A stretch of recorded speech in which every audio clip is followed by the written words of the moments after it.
నమస్తే welcome to Suman TV. నేను మీ విష్ణు. ప్రస్తుతంతో పాటు certified investment adviser Edara Ramakrishna garu ఉన్నారు. వారితో మాట్లాడదాం. సార్ నమస్తే. సార్ నమస్తే అండి. ఈదర రామకృష్ణ గారు, ఏంటి మార్కెట్లో బ్లడ్ బాత్లు ఆగట్లేదు? ఒకప్పుడు మార్కెట్ 5 రోజులు నడిస్తే ఏదో ఒక రోజు 2 రోజులు నెగిటివ్లో ఉండేవి, మిగతా 3 రోజులు మ్యాక్సిమం గ్రీన్లో ఉండేవి.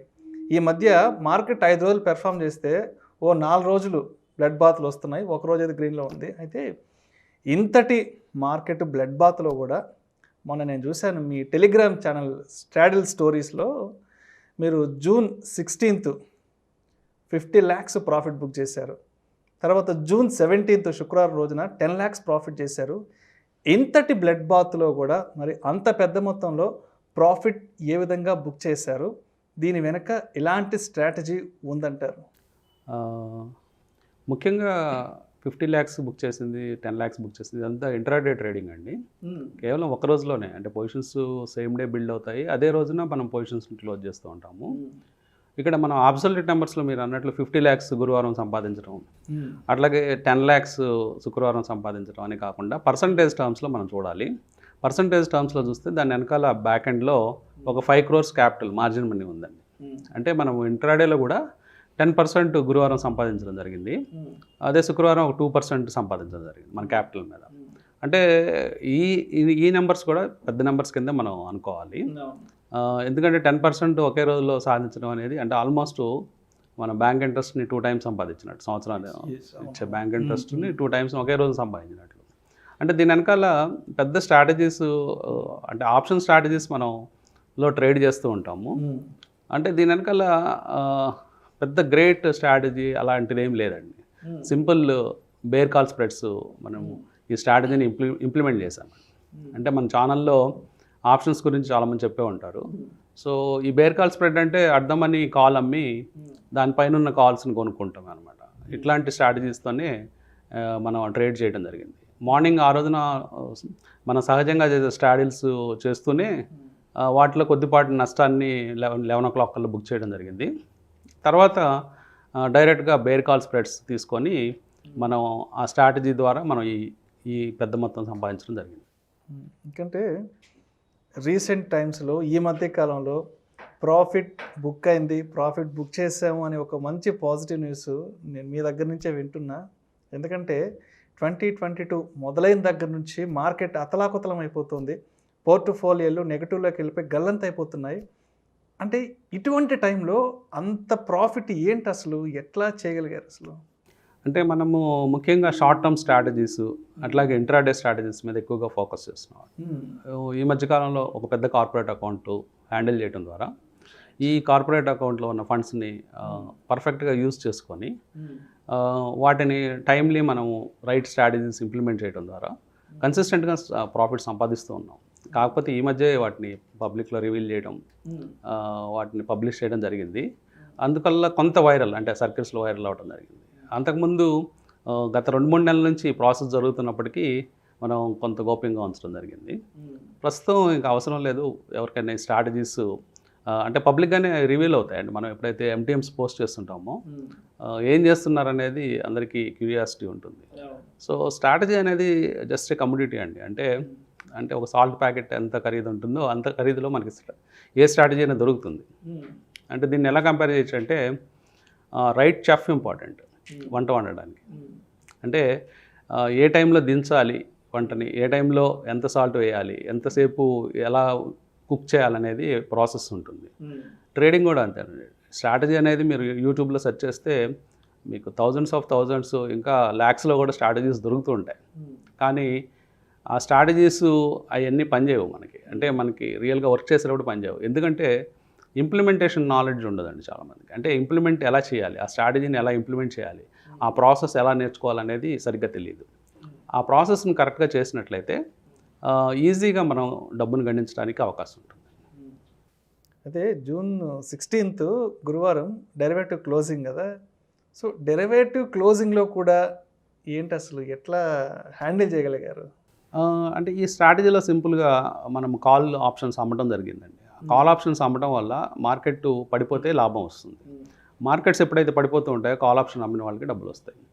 సో ఆ రోజు మార్కెట్ వన్ వేలో పడిపోవడం జరిగింది.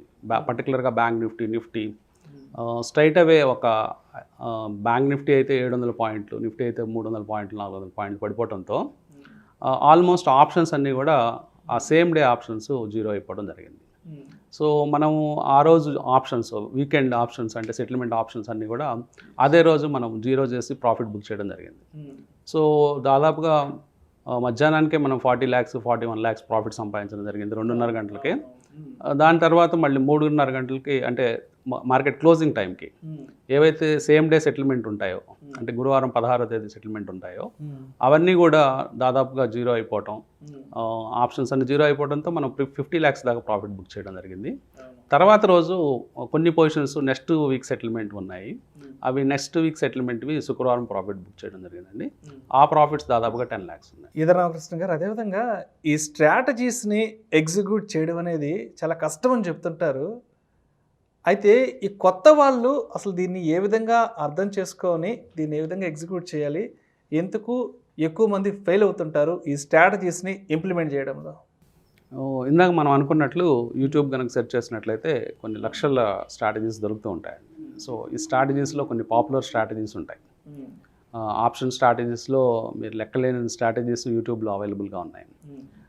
ఈ స్ట్రాటజీస్ని ఇంప్లిమెంట్ చేసేటప్పుడు అందరూ కూడా చూసినప్పుడు, విన్నప్పుడు, లేకపోతే ఏదైనా పేపర్ ట్రేడింగ్ చేసినప్పుడు చాలా సులభంగా అనిపిస్తాయి. కానీ రియల్గా మనీ పెట్టిన తర్వాత ఇంప్లిమెంట్ చేసేటప్పుడు కొన్ని హడ్డల్స్ ఉంటాయండి. ఆ హడ్డల్స్ని ఫేస్ చేయలేక చాలామంది ఫెయిల్ అవుతూ ఉంటారు. ఆ హడ్డల్స్ ఎలా ఉంటాయంటే, ఫస్ట్ మనం తెలుసుకోవాల్సింది కన్సిస్టెంట్గా స్ట్రైట్ లైన్లో ప్రాఫిట్స్ రావు. మార్కెట్లో ట్రేడ్ చేసే వాళ్ళందరికీ ఇది అనుభవమే. అంటే ప్రాఫిట్స్ ఎలా వస్తాయంటే ర్యాండమ్గా వస్తాయి, లాసులు కూడా ర్యాండమ్గా వస్తాయి. అంటే ఏ ట్రేడ్ లాభం వస్తుంది, ఏ ట్రేడ్ నష్టం వస్తుంది అనేది ముందుగా ఎవరికి తెలియదు. అంటే ఈ ట్రేడ్ కంపల్సరీగా లాభం వస్తుంది, లేదా ఈ ట్రేడ్ కంపల్సరీ లాస్ వస్తుంది అనేది ముందుగా తెలియదు. కాబట్టి మన చేతిలో ఉన్న పని ఏంటంటే మనం ట్రేడ్స్ని ఎగ్జిక్యూట్ చేసుకుంటూ వెళ్ళిపోవటమే. ఒక ట్రేడ్లో లాస్ రావచ్చు, ఒక ట్రేడ్లో ప్రాఫిట్ రావచ్చు. ఒక ట్రేడ్లో పర్సంటేజ్ టర్మ్స్లో మాట్లాడదాం, అబ్సల్యూట్ నెంబర్స్ కాకుండా. ఒక ట్రేడ్లో 1% లాస్ రావచ్చు, ఇంకో ట్రేడ్లో 4% ప్రాఫిట్ రావచ్చు. అట్లా నెక్స్ట్ ట్రేడ్లో 2% లాస్ రావచ్చు. నెక్స్ట్ మళ్ళీ వరుసగా 2-3 ట్రేడ్స్లో 1.5, 2.5 ఇట్లా ప్రాఫిట్ రావచ్చు. కానీ మనకి ప్రతి ట్రేడు లాభం రావాలనే ఆకాంక్షతో చాలామంది ఈ స్టాప్ లాస్ని జరపటం, తర్వాత ఎక్కువ నష్టాన్ని బుక్ చేయడం, ట్రేడ్లో ఎట్టి పరిస్థితుల్లో లాభంలోనే బయటికి రావాలనే ఆశతో అలాగే ఆ ట్రేడ్లో ఉండిపోవటం, ఇలాంటి కారణాల చేత చాలామంది ట్రేడింగ్లో ఫెయిల్ అవుతూ ఉంటారండి. ఇది అందరికీ అనుభవమే. అంటే ఈవెన్ ఎవరు కూడా స్టార్టింగ్ నుంచి సక్సెస్ అవటం అనేది ఉండదు మార్కెట్లో. ఇది కొన్ని సంవత్సరాల పాటు ప్రాక్టీస్ చేసిన తర్వాత మనకి అది అలవాటు అవుతుంది. సో ఇది అంటే కొంత ఎర్లీగానే ఇప్పుడు ఈ విషయాలు చెప్పడానికి కూడా గతంలో పాత జనరేషన్లో ఎవరు లేరు. ఈ జనరేషన్ వాళ్ళకు ఉన్న అడ్వాంటేజ్ ఏంటంటే కనీసం ప్రాసెస్ తెలుసు, ఎట్లాంటి ప్రాసెస్లో వెళ్తే డబ్బులు వస్తాయి అనేది బుక్స్లో ఉన్నాయి. తర్వాత మనకి యూట్యూబ్లో కానీ లేకపోతే జనరల్గా అన్ని చోట నాలెడ్జ్ దొరుకుతుంది. సో ఆ నాలెడ్జ్ బేస్ చేసుకొని ఈ విషయాన్ని ఎప్పుడు గుర్తుపెట్టుకోవాలండి. అంటే ప్రతి ట్రేడ్ యూనిక్ అనమాట. అంటే ఆ ట్రేడ్ రిజల్ట్ అనేది యూనిక్గా ఉంటుంది. అంటే అది మనకు తెలియదు, అది ప్రాఫిట్ వస్తుందా లాస్ వస్తుందా, ఎంత ప్రాఫిట్ ఇస్తుంది ఎంత లాస్ ఇస్తుందో కూడా తెలియదు. సో మన రూల్ బుక్ ప్రకారం ఇంత లాస్ వస్తే నేను కట్ చేసుకుంటాను పొజిషన్ అనేది. అట్లీస్ట్ లాస్ సైడు ఒక ఫర్మ్ డెసిషన్ ఉండాలి. అంటే ప్రాఫిట్ సైడ్ మీరు ఫ్లెక్సిబుల్గా ఉండొచ్చు. అంటే మేబీ మీ పొజిషన్ 2%కి మీరు ప్రాఫిట్ బుక్ చేసుకోవచ్చు, లేదా ఇంకా ఎక్కువ వస్తుంటే ఆ ట్రేడ్ని కంటిన్యూ చేయొచ్చు, ఆ ప్రాఫిట్స్ని మీరు రన్ చేసుకోవచ్చు. సో ఈవెన్ 10%, 15% వచ్చిన ఆ ప్రాఫిట్స్ తీసుకోవచ్చు మీరు.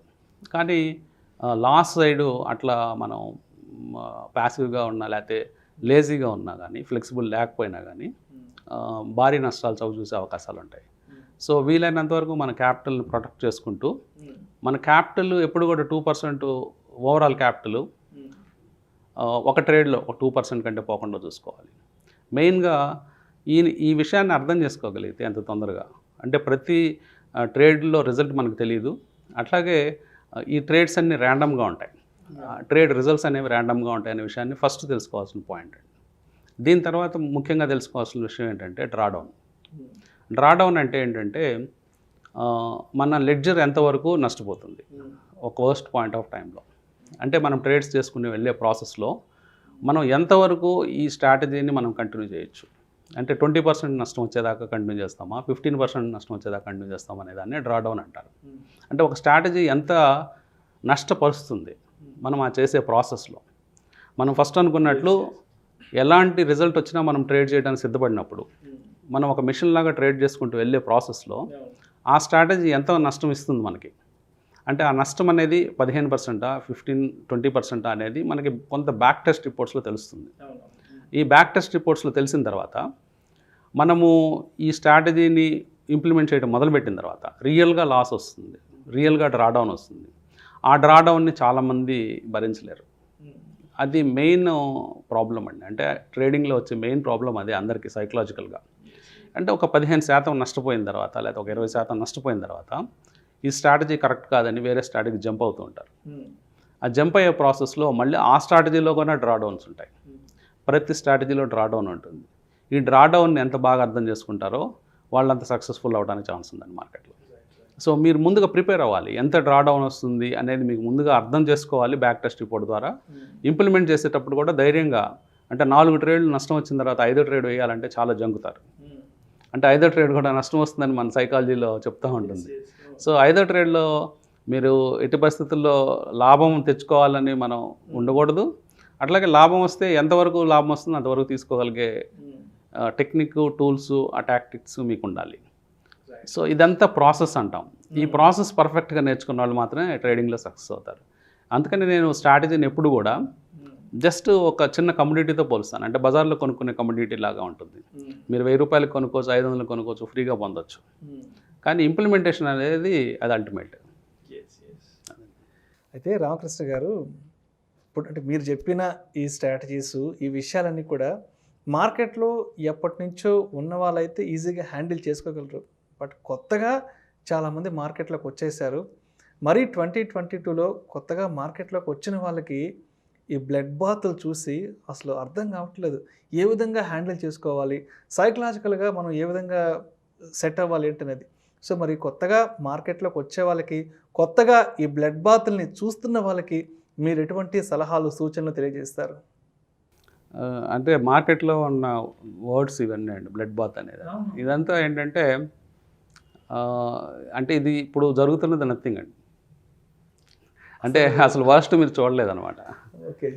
అంటే మీరు 2008 మార్కెట్స్లో కానీ, 2000 అలాగే 2001 మార్కెట్స్ కానీ, అలాగే ఇంకా పాత రోజుల్లోకి వెళ్తే పోక్రాన్ టెస్ట్ చేసిన సందర్భంలో 1998లో కానీ, అలాగే Harshad Mehta scam bubble burst అయినప్పుడు కానీ 92లో కానీ అవి కనుక మీరు చూసినట్లయితే ఇప్పుడు జరుగుతుంది ఏం అసలు నథింగ్ అనిపిస్తుంది. పెద్ద విషయం కాదు.